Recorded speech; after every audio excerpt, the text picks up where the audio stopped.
ഒരു ട്രാൻസ്ജെൻഡർ പ്രതിനിധിനെങ്കിലും നമ്മുടെ നിയമസഭയിൽ കൊണ്ടുവന്നൂടെ? എല്ലാ പാർട്ടികൾക്കും ഒരു ട്രാൻസ് പൊളിറ്റിക്കൽ പാർട്ടി കൂടെ ഉണ്ട്. ഈ വ്യക്തികളൊക്കെ എത്രത്തോളം അതിന്റെ മെയിൻ ഗ്രൂപ്പുകളിൽ ഉണ്ട് നോക്കുമ്പോൾ കുറവായിരിക്കും. ഇന്റർസെക്ഷൻസ് കുറേ ഉള്ള ഒരു ഗ്രൂപ്പ് ഓഫ് ആൾക്കാർക്ക് വേണ്ടിയിട്ടുള്ള ഒരു വോയിസ് ആയിരിക്കും അവിടെ ആംപ്ലിഫൈ ആക്കപ്പെടുന്നത്. ആൾ ഭയങ്കര പൊളിറ്റിക്കൽ ഒരു ലീഡർഷിപ്പ് ക്വാളിറ്റി ഉള്ള ഒരു പേഴ്സൺ ആണ്. നമുക്ക് വേണ്ടി നമ്മൾ മറ്റുള്ളവരുടെ അടുത്താണ് നമ്മൾ ചോദിച്ചുകൊണ്ടിരിക്കുന്നത്. നമസ്കാരം. നമസ്കാരം. അപ്പോ ഒരു കേരളത്തിലെ തന്നെ ആദ്യത്തെ ട്രാൻസ് ജേർണലിസ്റ്റ് ആ ഒരു പദവി ഹേദി സാദിയക്ക് സ്വന്തമാണ്. അപ്പോ ഇങ്ങനെ ഒരു ചാനൽ ചർച്ചകളിൽ ജേർണലിസ്റ്റ് ആയിരുന്ന സമയത്ത് അല്ലെങ്കിൽ വർക്ക് ചെയ്തിരുന്ന സമയത്ത് ചാനൽ ചർച്ചകളിലും മറ്റുമൊക്കെ പോകുമ്പോൾ അവിടെ എങ്ങനെയായിരുന്നു ഈ ഒരു കൂടെയുള്ളവരുടെ സമീപനം? എങ്ങനെയായിരുന്നു? എന്തെങ്കിലും വേർതിരിവൊക്കെ ഉണ്ടായിരുന്നോ? അങ്ങനെ കാര്യപ്പെട്ട വേർതിരിവൊന്നും ഉണ്ടായിരുന്നില്ല കേട്ടോ. ഒന്നാമത് ഈ മീഡിയ ഹൗസ് എന്നൊക്കെ പറയുമ്പം കുറെ കൂടി ഇൻക്ലൂസീവ് ആയിട്ടുള്ള സ്പേസ് ആണല്ലോ. പിന്നെ ഞാൻ പോയിട്ടുണ്ടായിരുന്ന ചാനൽ, ആദ്യം പോയ ചാനലാണെങ്കിലും ശരി, ഭയങ്കര പൊളിറ്റിക്കലി അവര് ഭയങ്കര അവരുടെ മാനിഫെസ്റ്റോ തന്നെ അത്യാവശ്യം പ്രോഗ്രസീവ് ആണ്. അപ്പം ആ രീതിയിൽ എല്ലാവർക്കും അവയർനെസ്സും കാര്യങ്ങളൊക്കെ ഉണ്ടായിരുന്നു. പിന്നെ കൂടെ ജോലി ചെയ്യുന്ന ആൾക്കാരാണെങ്കിലും അതുവരെ കൂടെ പഠിച്ചിട്ടുള്ള കുട്ടികളൊക്കെ ആയിരുന്നു. അപ്പൊ അത് കാരണം ഫ്രഷറായിട്ട് ചെല്ലുമ്പം ഏതൊരു ഫ്രഷറും നേരിടുന്ന പ്രശ്നങ്ങളൊക്കെ തന്നെയാണ് നേരിട്ടുള്ളൂ. അല്ലാണ്ട് ജെൻഡർ ബേസ്ഡ് വയലൻസും അല്ലെങ്കിൽ അതുപോലത്തെ ഒരു ഡിസ്ക്രിമിനേഷനോ സോ കോൾഡ് അങ്ങനത്തെ പ്രശ്നങ്ങളൊന്നും വല്ലാണ്ട് നേരിട്ടിട്ടില്ല. അപ്പോ ഇപ്പൊ നമുക്കറിയാം, ഇപ്പൊ നമ്മൾ ചാനൽ ചർച്ചകൾ കാണുന്ന സമയത്ത് ഇപ്പം മാധ്യമ പ്രവർത്തകർ ഇരിക്കുമ്പോൾ ജേർണലിസ്റ്റ് എന്നൊരു ടാഗ് എല്ലാവർക്കും ഉണ്ടാവും പേരിന്റെ കൂടെ. പക്ഷേ ട്രാൻസ് കമ്മ്യൂണിറ്റിയിൽ നിന്നാകുമ്പോൾ ട്രാൻസ് ജേർണലിസ്റ്റ് എന്നൊരു ടാഗ് കൊടുക്കും. ശരിക്കും അങ്ങനെ ഒരു ലേബലിന്റെ ആവശ്യമുണ്ടോ? അങ്ങനെ ഒരു വേർതിരിവ് എല്ലാവരെയും നോർമലൈസ് ചെയ്യുമ്പോൾ അവരെയും അതുപോലെ നോർമലൈസ് ചെയ്യണ്ടേ? അല്ല, നമുക്ക് രണ്ട് രീതിയിൽ അതിനെ നോക്കി കാണാൻ പറ്റും. ഒന്ന്, ഒരു മാർജിനലൈസ്ഡ് ആയിട്ടുള്ള കമ്മ്യൂണിറ്റിയിൽ നിന്നും ഒപ്രഷൻ നേരിടുന്ന ഒരു വ്യക്തി അത്രയും അച്ചീവ് ചെയ്ത് എത്തി എന്നുള്ള രീതിയിൽ ആംപ്ലിഫൈ ചെയ്യുന്നതാകാം. അതിൽ പ്രൗഡായിട്ട് കണക്കാക്കുന്ന ഒരു വ്യക്തിയാണ് ഞാൻ. പക്ഷെ അതിലുള്ള ഒരു വലിയൊരു ഡേഞ്ചർ സംഭവം എന്താണെന്ന് വെച്ച് കഴിഞ്ഞാൽ ഇൻക്ലൂഷൻ കുറയും. അതായത് ഒരു ആണിനെയോ പെണ്ണിനെയോ അഡ്രസ് ചെയ്യുന്ന രീതിയിലല്ലാതെ ട്രാൻസിനെ അഡ്രസ് ചെയ്യുന്ന സാഹചര്യത്തില്, വളരെ നോർമലായിട്ട് ജെൻഡർ ന്യൂട്രൽ ആയിട്ടൊന്നും അഡ്രസ് ചെയ്യാതിരിക്കുന്ന സാഹചര്യത്തില് അത് നമ്മൾ വേർതിരിവായിട്ട് നിലനിൽക്കുന്നതാണ്.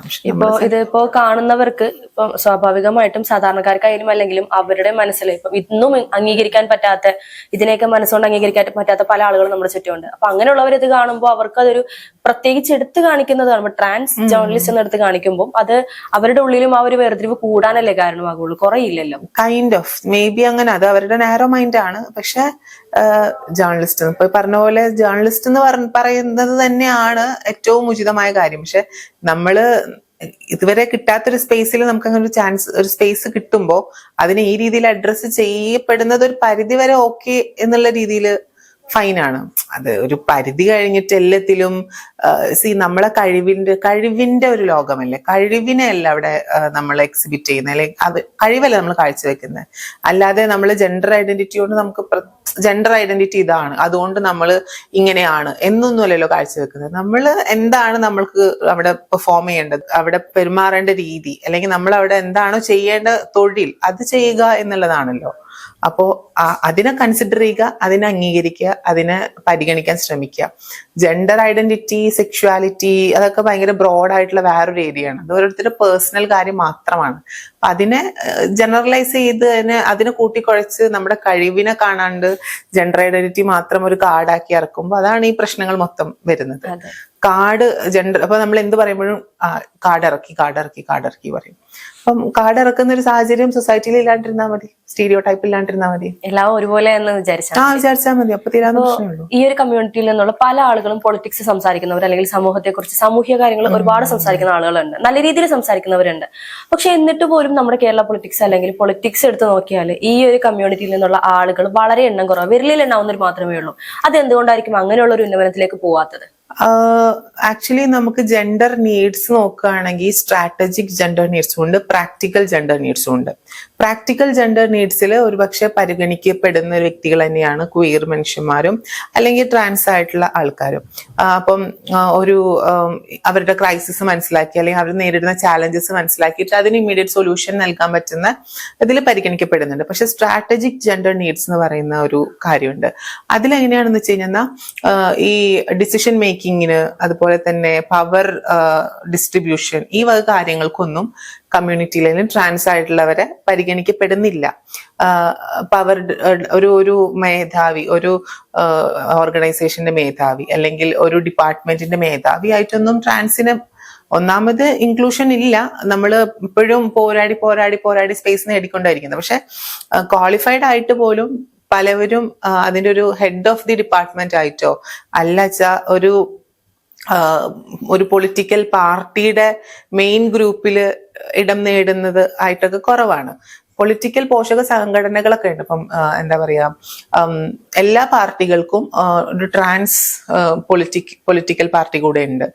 അത് ലെഫ്റ്റ് ആണെങ്കിലും റൈറ്റ് ആണെങ്കിലും മറ്റേത് പാർട്ടികളാണെങ്കിലും അവർക്കൊക്കെ ഒരു ആ പാർട്ടിയുടെ ഒരു പോഷക സംഘടനയായിട്ട് ട്രാൻസ്ജെൻഡർ വ്യക്തികളുടെ ഒരു സംഘടനയുണ്ട്. ആ ഒരു പൊളിറ്റിക്കൽ അതിലൊരു പാർട്ടിസിപ്പേഷൻ ഉണ്ട്. അപ്പൊ അതിൽ കുറെ പേരെ പരിഗണിക്കുന്നുണ്ട്.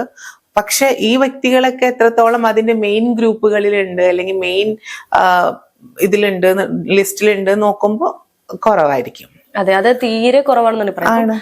ഇപ്പൊ നമ്മുടെ ഈ ഒരു നമുക്കറിയാം എല്ലാത്തിനെയും കമ്മ്യൂണിറ്റി തിരിച്ച് കാണുന്ന ഒരു സമൂഹമാണ് ഇപ്പൊ നമ്മുടേത്. നേരത്തെയൊക്കെ പറഞ്ഞാൽ കുറച്ചുകൂടി ഭേദമായിരുന്നു. കുറച്ച് വർഷങ്ങൾക്ക് മുൻപ് എല്ലാവരും ഒരുപോലെ കണ്ടിരുന്ന പലരും ഇന്ന് ഇപ്പൊ ജാതിപരമായിട്ടാലും ജെൻഡർപരമായിട്ടാലും ഒക്കെ ഇങ്ങനെ വേർതിരിച്ച് കാണുന്ന ഒരു കമ്മ്യൂണിറ്റി ഇപ്പൊ നമ്മുടെ സമൂഹം ഉള്ളത്. അപ്പോൾ ഇങ്ങനെ വരുമ്പോൾ നമ്മുടെ ഈ ഒരു പൊളിറ്റിക്കൽ പാർട്ടികൾ, ഇപ്പൊ നേരത്തെ നമ്മൾ പറഞ്ഞതുപോലെയുള്ള പൊളിറ്റിക്കൽ പാർട്ടികളോ അല്ലെങ്കിൽ സർക്കാർ ഉദ്യോഗസ്ഥർ, സർക്കാർ സ്ഥാപനങ്ങൾ, ഇവരൊക്കെ തന്നെയാണ് എല്ലാവരെയും ഒരുപോലെ ചേർത്ത് നിർത്തേണ്ടത്. എന്നിട്ടും അവിടെയും ഈ ഒരു വേർതിരിവ് ഇപ്പോഴും കാണുന്നില്ലേ? അങ്ങനെ എപ്പോഴെങ്കിലും ഫീൽ ചെയ്തിട്ടുണ്ടോ, അനുഭവിച്ചിട്ടുണ്ടോ? അല്ല, അത് ഇൻക്ലൂഷൻ ഇല്ലാത്തത് കൊണ്ട് തന്നെയാണ്. സെൻസിറ്റൈസ് ചെയ്യപ്പെടുന്നുണ്ട് പലയിടങ്ങളിലും. ജെൻഡർ എന്താണെന്ന് കൃത്യമായിട്ട് ഓരോരുത്തർ പോയി ക്ലാസ് എടുത്തു കൊടുത്ത് പലയിടത്തും സെൻസിറ്റൈസ് ചെയ്യുന്നുണ്ട്. പക്ഷെ ഒരു ജോലി കൊടുക്കുന്ന സാഹചര്യത്തിലോ അല്ലെങ്കിൽ ഒരു പഠിക്കുന്ന സ്ഥാപനങ്ങളിലൊക്കെ റിസർവേഷൻ ഉള്ള കാരണം എല്ലാ കുട്ടികളും പോലെ പഠിക്കാൻ പറ്റും. പക്ഷെ ഒരു ജോലി എന്നതിലേക്ക് വരുമ്പോൾ PSC റിസർവേഷൻ വന്നിട്ടില്ല. അതിനിപ്പോഴും ചാലഞ്ച് ചെയ്തുകൊണ്ടിരിക്കുകയാണ്. PSC റിസർവേഷൻ വന്നിട്ടില്ല. അതുപോലെ തന്നെ ബാക്കി ബേസിക് ആയിട്ടുള്ള ഷെൽട്ടർ പോലും കിട്ടാത്തൊരു സാഹചര്യമാണ്.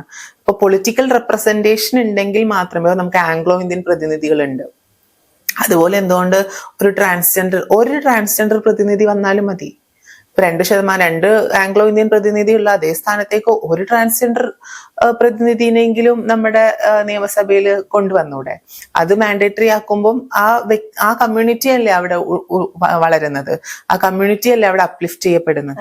കമ്മ്യൂണിറ്റിക്ക് വേണ്ടി സംസാരിക്കാൻ, ആംപ്ലിഫൈ ചെയ്യാൻ അവിടെ എന്താ പറയാ, ഒരു മാർജിനലൈസ്ഡ് ആയിട്ടുള്ള ഓപ്പറേഷൻ നേരിട്ടുകൊണ്ടിരിക്കുന്ന ഇന്റർസെക്ഷൻസ് കുറെ ഉള്ള ഒരു ഗ്രൂപ്പ് ഓഫ് ആൾക്കാർക്ക് വേണ്ടിയിട്ടുള്ള ഒരു വോയിസ് ആയിരിക്കും അവിടെ ആംപ്ലിഫൈ ആകപ്പെടുന്നുണ്ടാവുക. അപ്പോൾ എന്തായാലും അത് ഇനി വരുന്ന ഇലക്ഷനുകളിലെങ്കിലും അതിനൊക്കെ ഒരു മാറ്റം വന്ന് അതിനെയൊക്കെ പരിഗണിക്കപ്പെടണം എന്നുള്ളതാണ് ബേസിക്കലി നമ്മളെല്ലാവരും പ്രാക്ടിക്കലി നോക്കാൻ വെച്ചാൽ പോസിബിൾ ആക്കേണ്ട ഒരു കാര്യം. അപ്പോ ഇങ്ങനെ ഒരു നിങ്ങളൊക്കെ തന്നെ ഇറങ്ങിയാലാണല്ലോ ആ ഒരു രീതിയിൽ അങ്ങനെ ഒരാൾ മുന്നോട്ട് വരുള്ളൂ. അപ്പൊ ഇങ്ങനെ ഒരു ചാൻസ് ഹേദിയ സാദിയൊക്കെ കാണുന്നുണ്ടോ അങ്ങനെ ഒരു പൊളിറ്റിക്കൽ പാർട്ടിയിലേക്ക് ചേരാനോ? അതെ, ഞാൻ അങ്ങനെ ഒരു പൊളിറ്റിക്കൽ പാർട്ടിയുടെയും ഭയങ്കരമായിട്ടുള്ള ഒരു ഭാഗമൊന്നുമല്ല.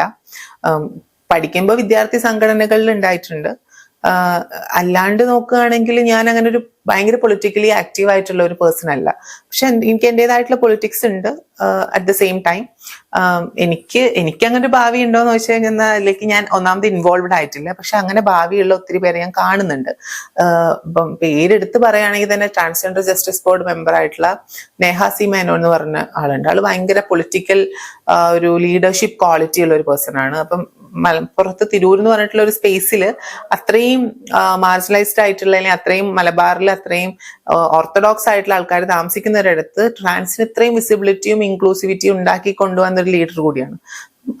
അങ്ങനെയുള്ള എഫിഷ്യന്റ് ആയിട്ടുള്ള ആൾക്കാരൊക്കെ വന്നു കഴിഞ്ഞാൽ കുറെ കൂടെ നന്നായിരിക്കും. ഈ പൊളിറ്റിക്കൽ സെനാരിയോയിലൊക്കെ വന്നു കഴിഞ്ഞാൽ അവർക്ക് ഒരു പവർ കിട്ടിക്കഴിഞ്ഞു കഴിഞ്ഞാൽ അവര് പ്രോപ്പറായിട്ട് അത് യൂട്ടിലൈസ് ചെയ്യും. യൂട്ടിലൈസ് ചെയ്യുക എന്നുള്ളത് ഒരു വലിയ ഘടകമാണല്ലോ. നമ്മൾ വെറും ഡമ്മി ഇരിക്കുന്നതിനെക്കാട്ടിലും എത്രയോ ബെറ്റർ ആണ്. അതായത് പലരുടെയും വാക്കുകൾക്ക് വേണ്ടി, പലരുടെയും ഇഷ്ടങ്ങൾക്ക് വേണ്ടിയിട്ട് നമ്മൾ വെറും ഡമ്മി ആയിട്ടിരിക്കുന്നതും ഇൻസ്റ്റഡ് ഭയങ്കര വിൽ പവർ ഉള്ള ഭയങ്കര സ്ട്രോങ് ആയിട്ടുള്ള ഒരാള് ആ പൊസിഷനിൽ വന്നിട്ട് അതിന് കൃത്യമായിട്ട് കാര്യങ്ങൾ ആ പവറിനെ യൂട്ടിലൈസ് ചെയ്യുന്നതും രണ്ടാണ്. അപ്പൊ അങ്ങനെ പവർഫുൾ ആയിട്ട് കാര്യങ്ങൾ ഡീൽ ചെയ്യാൻ പറ്റുന്ന ഒരാൾ വന്നു കഴിഞ്ഞാൽ കുറെ കൂടെ ബെറ്റർ ആയിരിക്കും. വരണം. കാരണം അതിന്റെ ആ സമയം എത്തിക്കഴിഞ്ഞിരിക്കുന്നു. ഇപ്പം നമുക്ക് വേണ്ടി നമ്മള് മറ്റുള്ളവരുടെ അടുത്താണ് നമ്മൾ ചോദിച്ചുകൊണ്ടിരിക്കുന്നത്. സിസ്റ്റൻഡർ മനുഷ്യന്മാരായിട്ടുള്ള പലരുടെ അടുത്താണ് നമ്മൾ നമ്മുടെ അവകാശങ്ങൾ തരൂ എന്ന് പറഞ്ഞുകൊണ്ടിരിക്കുന്നത്. നമുക്ക് അവകാശങ്ങൾ തരാൻ വേണ്ടിയിട്ട് നമ്മുടെ റെപ്രസെന്റേഷൻ ഉണ്ട് വെച്ചാൽ അത് ഏറ്റവും ബെസ്റ്റ് ആയിട്ടുള്ള ഒരു കാര്യമല്ലേ? അതെ, കാര്യം നമ്മുടേതായ കാര്യങ്ങൾ നമ്മൾ പറയുന്നത് പോലെ ആവില്ലല്ലോ മറ്റൊരാൾ നമുക്ക്. ഒരിക്കലും അല്ല. അവരുടെ അടുത്ത് പറഞ്ഞ് മനസ്സിലാക്കാൻ പറ്റുന്ന പാട്, അവരുടെ താല്പര്യങ്ങൾക്ക് അനുസരിച്ച് നമ്മള് നമ്മുടെ കാര്യങ്ങള് വഴങ്ങി കൊടുക്കേണ്ട അവസ്ഥകള്, അവർക്കൊരു പെർസ്പെക്റ്റീവ് ഉണ്ടാവും, അവർക്കൊരു പോയിന്റ് ഓഫ് വ്യൂ ഉണ്ടാവും. അതിലേക്ക് നമ്മളും വരേണ്ട അവസ്ഥയാണ്. അപ്പൊ നമ്മൾ എന്താണ് എന്നുള്ളത് മനസ്സിലാക്കി കൊടുക്കാൻ ഭയങ്കര ബുദ്ധിമുട്ടാണ്. പക്ഷെ നമ്മളിൽ നിന്നുള്ള ഒരാളാണെന്നുണ്ടെങ്കിൽ അയാൾക്ക് അയാൾ എന്നായിട്ട് പറഞ്ഞാൽ മതി.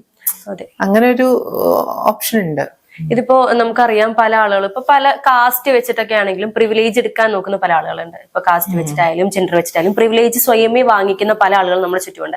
അപ്പം അങ്ങനെ ഒരു പ്രിവിലേജ് വാങ്ങിക്കുമ്പോൾ ഇവര് തന്നെ ഒരു മാറ്റി നിർത്തുന്ന, അല്ലെങ്കിൽ നമ്മളെ തന്നെ മാറ്റി നിർത്തുന്ന രീതിയിലേക്ക് കാര്യങ്ങൾ പോവല്ലേ? ഓഫ് കോഴ്സ് പ്രിവിലേജ് എക്സിസ്റ്റ് ചെയ്യുന്നത് ഇവിടെയുള്ള അപ്പർ ക്ലാസ് ആയിട്ടുള്ള, അപ്പർ കാസ്റ്റ് ആയിട്ടുള്ള ആൾക്കാരുടെ ഇടയിൽ തന്നെയാണ് ഇപ്പോഴും എക്സിസ്റ്റ് ചെയ്യുന്നത്. അതുകൊണ്ട് തന്നെയാണല്ലോ ഈ ഇന്ത്യ മഹാരാജ്യത്തില് ഓപ്പറേഷൻ നേരിടുന്ന മൾട്ടിപ്പിൾ ഓപ്പറേഷൻസ് നേരിടുന്ന ഇന്റർസെക്ഷനാലിറ്റീസ് കൂടുതലുള്ളത് ഈ പറഞ്ഞ ദളിതായിട്ടുള്ളയും ട്രാൻസ് ആയിട്ടുള്ളയും മനുഷ്യന്മാരുടെ ഇടയിലാകുന്നത്. അതുകൊണ്ട് തന്നെയാണ് നമ്മളൊക്കെ സബോർഡിനേറ്റ് ചെയ്യപ്പെടുന്നത്, നമ്മളൊക്കെ അടിച്ചമർത്തപ്പെടുന്നത്, സ്റ്റിൽ ഇപ്പോഴും ആ ഒരു അവസ്ഥയിലൂടെ കടന്നു പോകുന്നത്. അതുകൊണ്ട് ഓഫ് കോഴ്സ് ഈ ഹെജിമോണിക് മാസ്കുലിനിറ്റി എന്നൊക്കെ പറയുന്ന ഒരു പവർ ഉണ്ടല്ലോ, പവർ എക്സിസ്റ്റ് ചെയ്യുന്നത് സ്റ്റിൽ ഈ പറഞ്ഞ അപ്പർ ക്ലാസ്സിലും അപ്പർ കാസ്റ്റിലും ഉള്ള മനുഷ്യന്മാരുടെ അടുത്ത് തന്നെയാണ്, ഒരു പരിധിയിൽ കൂടുതൽ എന്ന് പറയാം. അതുകൊണ്ടൊക്കെ തന്നെയാണ് അംബേദ്കറിന്റെ പല ബുക്കുകളിലും അദ്ദേഹം പറഞ്ഞിട്ടുള്ളത് നമുക്ക് ഈ റിസർവേഷൻ എന്നുള്ളൊരു വേണം എന്നുള്ളൊരു കാര്യം. റിസർവേഷന്റെ സിഗ്നിഫിക്കൻസ് അതുകൊണ്ടാണല്ലോ. അപ്പം നമുക്ക് കാസ്റ്റ് എന്നതിലുപരി ലൈക്ക് എല്ലാ ഇടങ്ങളിൽ നിന്നും അവരുടെ എല്ലാ മനുഷ്യന്മാരും ഒരേപോലെ വരുമ്പോഴാണ് അവിടെ ഇക്വാലിറ്റി എക്സിസ്റ്റ് ചെയ്യുക. ഒരു ഗ്രൂപ്പ് ഓഫ് ആൾക്കാർക്ക് ഒരു പ്രിവിലേജും ഒരു പവറും ഉണ്ട്. അറ്റ് ദ സെയിം ടൈം ഈ പവർ അവര് എടുക്കുന്നത് മൊത്തം സബോർഡിനേറ്റ് ചെയ്യപ്പെടുന്നത്, അല്ലെങ്കിൽ അവരെ പവർ കാണിക്കാൻ ഒരു ഗ്രൂപ്പ് ഓഫ് ആൾക്കാർ അവരുടെ താഴെ ഉണ്ടാകണം. അപ്പം അത് ഒരിക്കലും പൊളൈറ്റ് ആയിട്ടുള്ള ഒരു വേയിൽ അതൊരു ഈക്വാലിറ്റി എക്സിസ്റ്റ് ചെയ്യാത്തൊരു വേയാണ്. അപ്പം ഇതിനെ ഈക്വലി ബാലൻസ് ചെയ്യാൻ വേണ്ടിയിട്ട് എല്ലായിടത്തു നിന്നുള്ള റെപ്രസെന്റേഷൻ വേണം. എല്ലാവർക്കും ഈ പവർ ഈക്വലി ഡിസ്ട്രിബ്യൂട്ട് ചെയ്യണം. ഈക്വലി ഡിസ്ട്രിബ്യൂട്ട് ചെയ്യുകയാണെങ്കിൽ പ്രശ്നമില്ല.